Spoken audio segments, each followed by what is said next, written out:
ہماری خوش قسمتی ہے مولانا کہ آپ نے یہاں آنے کی درخواست قبول فرمائی۔ آپ کی 12 کتابیں اس وقت بھی میری میز پر موجود ہیں اور میں نے ان سے اس کیس میں بہت رہنمائی لی ہے۔ یہ فرمائیے کہ شرعی نقطہ نظر سے کیا ایک مسلمان لڑکی کا غیر مذہب میں نکاح جائز ہے؟ اہل کتاب میں جائز تو ہے، لیکن ایسا نہ ہو تو بہتر ہے۔ وضاحت فرمائیے گا۔ ناپسندیدہ ہے خدا کی نظر میں، لیکن ناپسندیدہ تو شراب پینا بھی ہے، جھوٹ بولنا بھی ہے۔ ہم شرابیوں کو یا جھوٹوں کو اسلام سے خارج تو نہیں کر دیتے۔ اس بچی کے بیان کی جو نقل آپ نے مجھے عنایت کی تھی، میں نے اسے بہت غور سے پڑھا ہے۔ اس کیس میں تو جائز ناجائز کا سوال ہی پیدا نہیں ہوتا، کیونکہ یہ لڑکی تو مسلمان ہی نہیں ہے۔ کیا فرما رہے ہیں مولانا آپ؟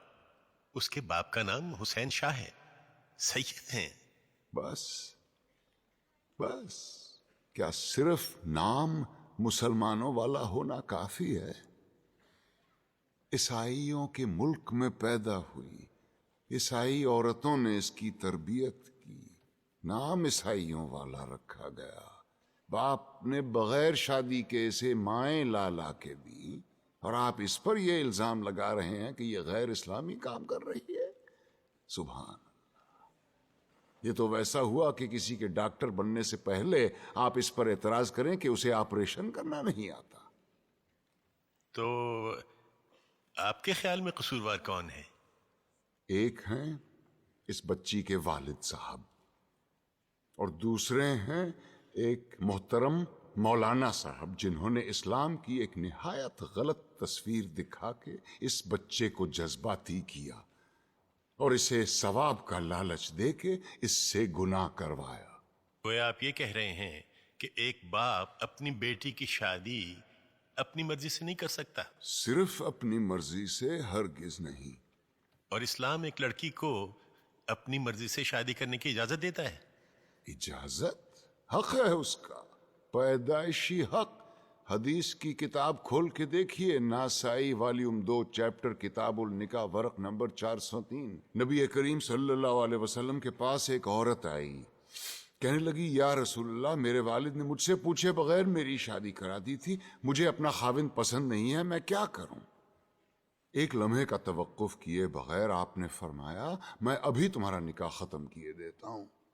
وہ بولی بس رسول اللہ، مجھے طلاق نہیں چاہیے، میں صرف اپنا حق معلوم کرنا چاہتی تھی۔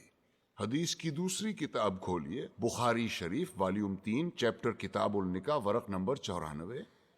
خنسا بنت خزام کہتی ہیں میرے والد نے مجھ سے پوچھے بغیر میری شادی کرا دی تھی، مجھے خاوند پسند نہیں تھا، میں رسول اللہ کے پاس گئی، انہوں نے فوراً وہ نکاح منسوخ کروا دیا۔ لیکن مولانا آپ یہ کیوں اپریشیٹ نہیں کر رہے ہیں کہ حسین شاہ نے کس مقصد کے تحت اپنی بیٹی کی شادی کی تھی؟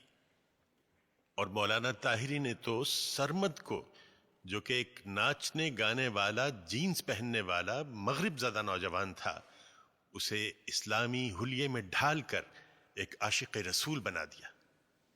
حلیہ؟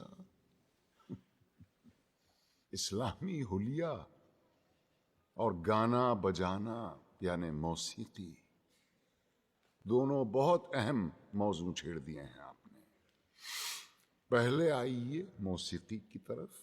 دلائل کا ایک انبار ہے میرے پاس موسیقی کے حق میں، لیکن میں صرف ایک دلیل دینا چاہتا ہوں جس کے بعد دوسری کوئی دلیل ہو ہی نہیں سکتی۔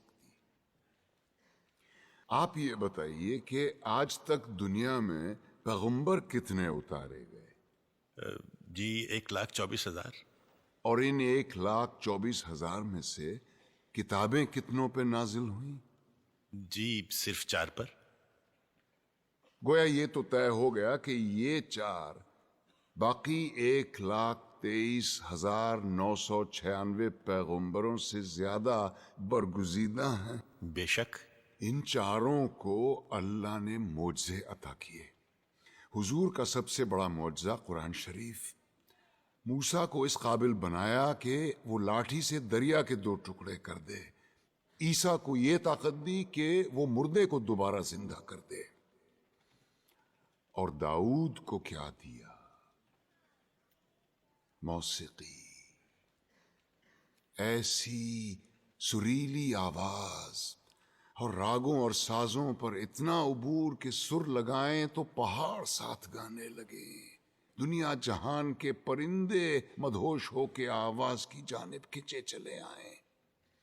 زبور اٹھا کے دیکھیے، یہ تک لکھا ہے کہ کن راگوں سے اور کن سازوں پہ گا کے حضرت داؤد الصلاۃ السلام نے خدا کی حمد و ثنا کی. کیا یہ ممکن ہے کہ خداوند کریم اپنی تعریف سننے کے لیے ایک حرام چیز کا انتخاب کرے اور اپنے ایک برگزیدہ پیغمبر کو حرام چیز معجزے میں دے؟ کیا یہ ممکن ہے کہ نبی کریم صلی اللہ علیہ وسلم موسیقی کو حرام بھی سمجھیں اور حضرت عائشہ رضی اللہ عنہا سے یہ بھی پوچھیں کہ برات جس قبیلے میں گئی ہے وہ انصار ہیں اور انصار موسیقی کے بہت رسیا ہوتے ہیں، کیا تم نے برات کے ساتھ کچھ گانے والیاں بھی بھیجی ہیں یا نہیں؟ کیا یہ ممکن ہے کہ وہ موسیقی کو حرام بھی سمجھیں اور ابو موسیٰ اشعری کی قرت سے خوش ہو کر اس سے یہ بھی کہیں کہ لگتا ہے تمہارے گلے میں تو داؤد کا ساز رکھ دیا گیا ہو؟ اب آئیے حلیے کی طرف. آپ نے کہا جینز زدہ نوجوان یا اسلامی حلیہ. افسوس، صد افسوس، ہم نے معاشرت اور مذہب کو آپس میں کیسا گڈ مڈ کر دیا ہے. لباس کا تعلق معاشرت سے ہے، مذہب سے بالکل نہیں. یہ کیسے ممکن ہے کہ ایک ایسا دین جو بقول ہمارے ساری کائنات اور تمام زمانوں کے لیے اتارا گیا، وہ لباس کے لیے کسی ایک خاص یونیفارم پر اصرار کرے؟ اور ہم اتنے معصوم ہیں کہ الاسکا کے برفیلے میدانوں میں یا نیوزی لینڈ کی منجمد پہاڑوں میں بھی اگر کوئی اسلام قبول کرے تو ہم اس سے کہیں گے کہ اسلام کی تعلیمات تو ہوتی رہے گی، پہلے شلوار پہنو اور اسے ٹخنوں سے اوپر رکھو. اور یہی رویہ ہمارا داڑھی کے سلسلے میں بھی ہے. لیکن داڑھی تو مولانا آپ نے بھی اتنی لمبی رکھی ہوئی ہے. الحمدللہ، مگر اپنی مرضی سے رکھی ہے. دین نے فرض نہیں کی مجھ پہ. دین میں داڑھی ہے، داڑھی میں دین نہیں. سنت موقدہ ہے، رسول اللہ کی تھی. جو عاشق رسول ہے وہی داڑھی رکھتے ہیں. بالکل درست فرمایا آپ نے، لیکن داڑھی عشق کا آغاز نہیں، انتہا ہے بیٹے. عشق جب انتہا کو چھوتا ہے تو عاشق کا جی چاہتا ہے کہ وہ بھی دکھنے میں اپنے محبوب جیسا بن جائے. کیا خوب کہا ہے کسی پنجابی صوفی شاعر نے، سیونی مینو رانجھا آکھو ہیر نہ آکھو کوئی. کہیں ہم غلطی تو نہیں کر رہے ہیں کہ عاشق کا پہلا قدم عشق کی آخری سیڑھی پہ رکھوا رہے ہیں؟ کیا وجہ ہے بیٹے کہ اتنے لمبی لمبی داڑھیوں والے 3 4 حج کیے ہوئے حاجی صاحبان اسمگلنگ کرتے یا جھوٹ بولتے عام نظر آتے ہیں؟ وجہ یہ ہے کہ مجھ جیسے ناسمجھ عالم سارا زور داڑھی رکھنے اور شلوار پہننے پر ہی دیتے ہیں. کہیں ہم غلطی سے عاشق رسول کے بجائے عاشق ابو جہل تو نہیں پیدا کر رہے ہیں؟ کیونکہ داڑھی تو ابو جہل کے بھی تھی، لباس بھی وہی تھا جو رسول اللہ زیب تن فرماتے تھے. ترتیب الٹی ہے بیٹے.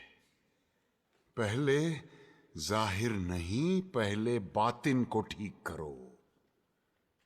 اندر آگ لگاؤ، باہر خود بخود آئے گی. ورنہ یہی ہوگا کہ لوگ حرام کی کمائی جیب میں ڈالے حلال گوشت کی دکان ڈھونڈتے پھر رہے ہوں گے۔ اسلام یا میوزک اور اسلام یا پتلون میں سے یا نکال دو۔ یہ مت بھولو کہ اس ملک میں اسلام کی سب سے زیادہ خدمت دو ایسے آدمیوں نے کی ہے جن کے داڑھی بھی نہیں تھی اور جو کوٹ پتلون پہنا کرتے تھے، محمد علی جناح اور علامہ اقبال۔ آج تم بڑے فخر کے ساتھ ان دونوں کے نام کے ساتھ رحمت اللہ علیہ لکھتے ہو۔